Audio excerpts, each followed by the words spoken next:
Pan bang? Ay, pamulaag ka dito. Ay, sige, nigat ko. Conformes ko along kamu. Saan pa lang ni mo, igat? Aka nga, mes ko along tapapuan. May mga mga parang di kagimuta, bisaya ka. Kakalalo, ginalop niya ka ng ano. Ano problema ng along? Ginalop niya ka ng ano. I-shout out mo yung lugar nyo. Saan lugar nyo? Bansang ka. Alalata ko. Bisaya, iya eh. Iniibanag ko siya. Sikat na. Oh, sisikat ka talaga. Ani kagimu. Pan bang? Ano? Aso, Itag mo na lang ako. itag kita. Ah, sige, walang problem. Eh, ano mo, naka-follow ka na ba? Anong pangalan mo? Wonder, check mo natin. Oh, di ba? Oh, ayan. New followers. Oh, new followers. Thank you. I-shout out mo na yung lugar nyo. Shout out guys, taga Dumaguete. Mga oh. pisot kay mong dako. I-upload na. Oo. Magano ka, yung dialect nyo. Eh, yung baka hindi naman maintindihan ng... Sakto na. Bisaya mo taong gingon. Oh, Bisaya. Pero itutok kay mo sa Spano. Sa pangit na mukha ko. Ano ang pangalan mo? Tagalog mo muna, kasi hindi ko maintindihan eh. Jonathan Pagtingka. Jonathan Pagtentenga. Ano? Jonathan Pagtingka. Paltanga? Bisaya nga. Adre. Yan. Oh. Ayan daw yung yung pangalan niya, si Jonathan. Ilan taon ka na, Jonathan? 18. O, 18 pa lang. Paano ka napadpad dito?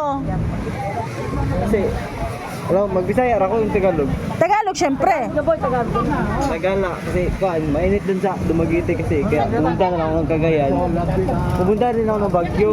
Oo. Pumunta rin ako ng Baguio. So, lumipad-lipad ka.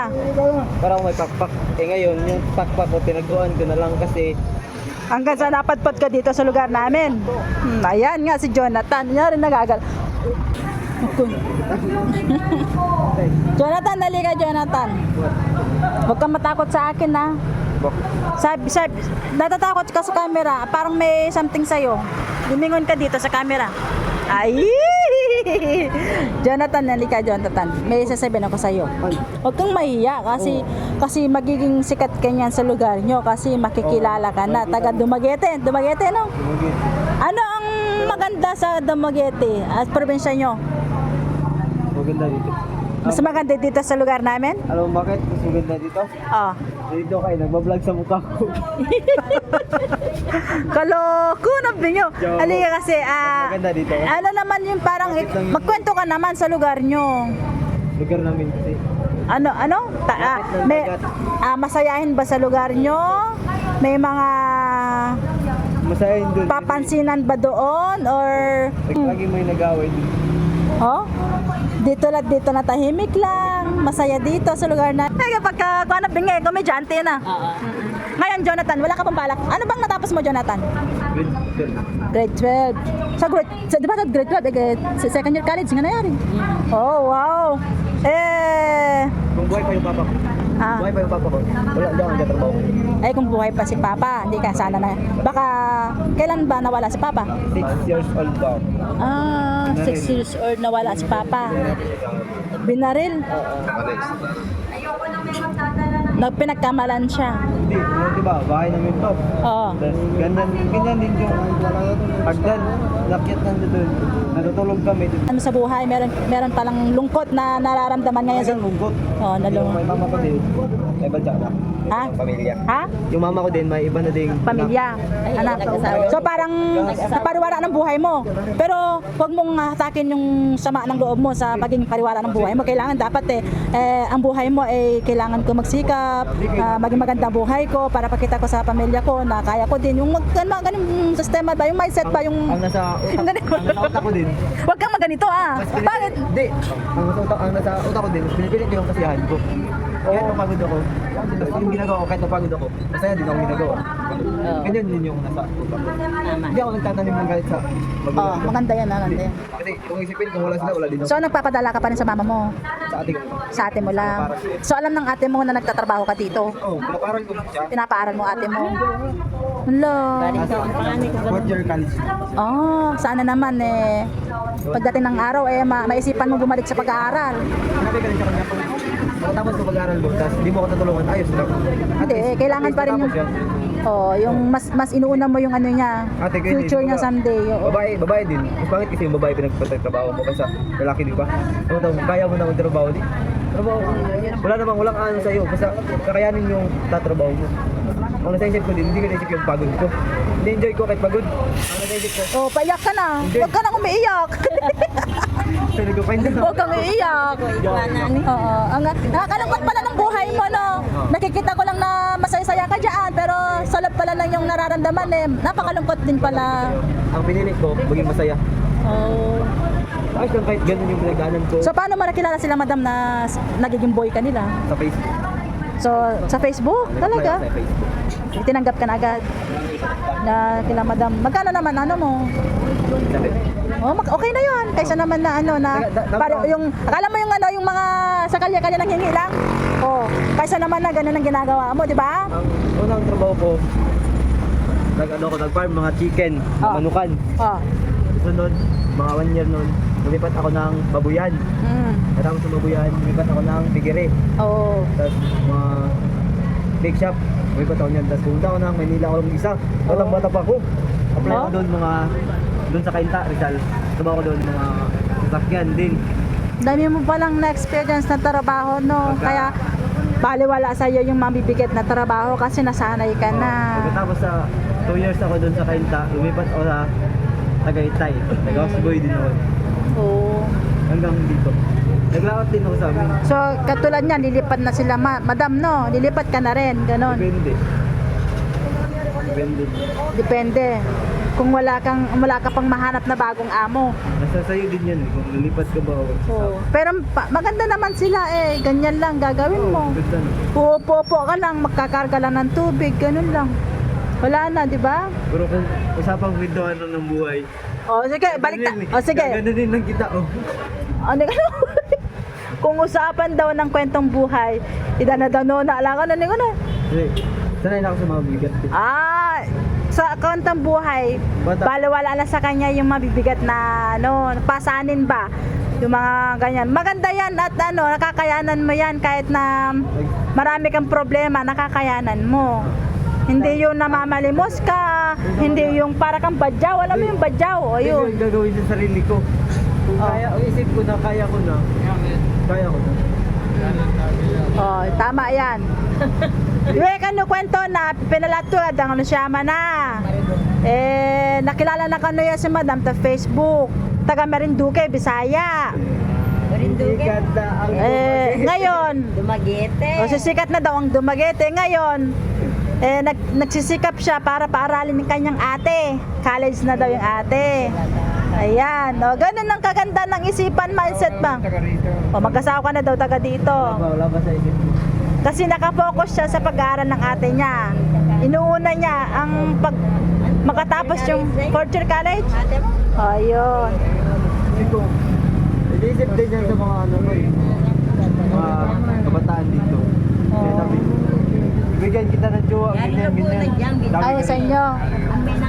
Ayaw pa, wala pa yan sa... Kasi danas mo na yung hirap mo na no. Kailangan mo ng Tsaka ako nasiyahin yung sarili ko na kanyang mga babae. Pag nakaahon na kami sa inyo, nakaangat na kami. ng konti, kamo no. Nakaangat na gusto. Na ka na, grade 12 ka naman, no? Di sikapin mo na mag-aral, makatapos ka para naman kung kung may balak ka mag-abroad ka. O, di ba? Yan.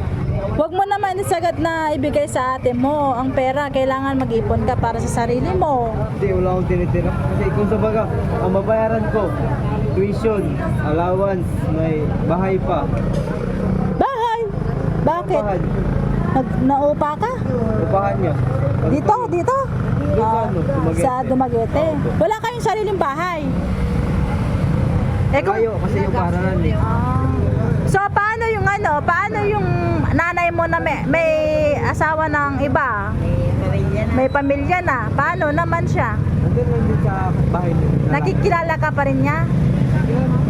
So nakakapasyal ka pa rin sa kanya? Wala na. Pag 4 years. 4 years na. So, hindi ka man lang niyang kumustahin na hanapin ko nga yung anak ko na ganito, na-miss ko na siya. Mga ganung sistema ba? Wala. Malay mo, hinahanap ka rin siguro niya. Eh, hindi ka lang nagpapakita. Kung hinanap niya ako, kahit chat man lang, ganyan. Iba kasi yun eh, di ba?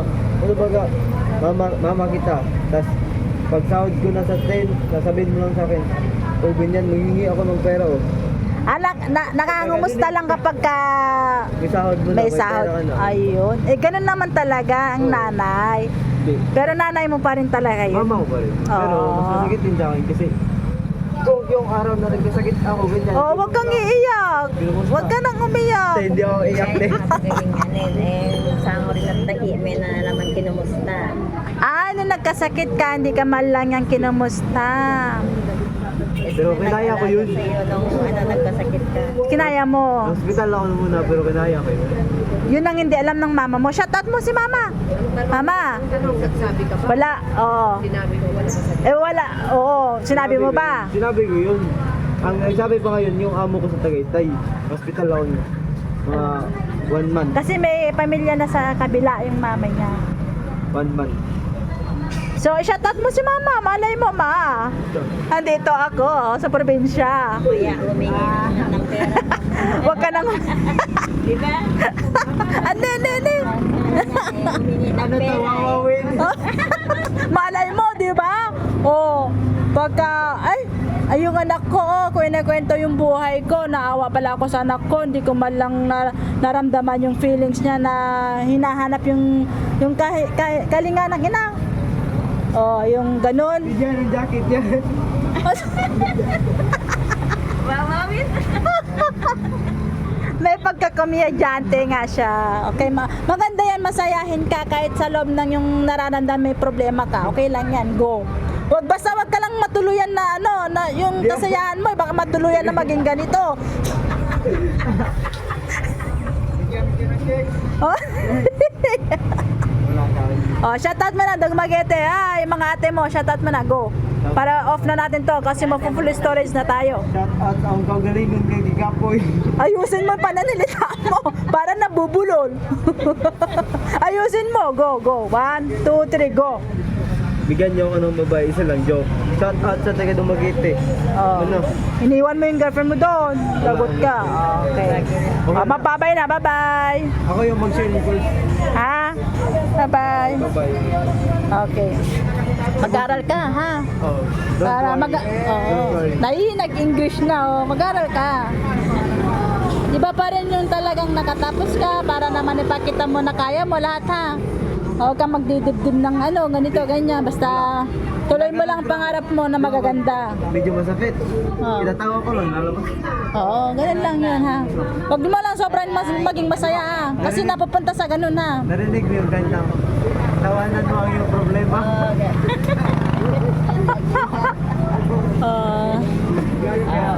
Kung may problema ka, itawa mo lang, mawala lang yan.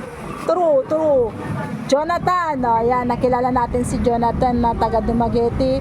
Nandito ngayon sa probinsya. Kunin nyo na siya.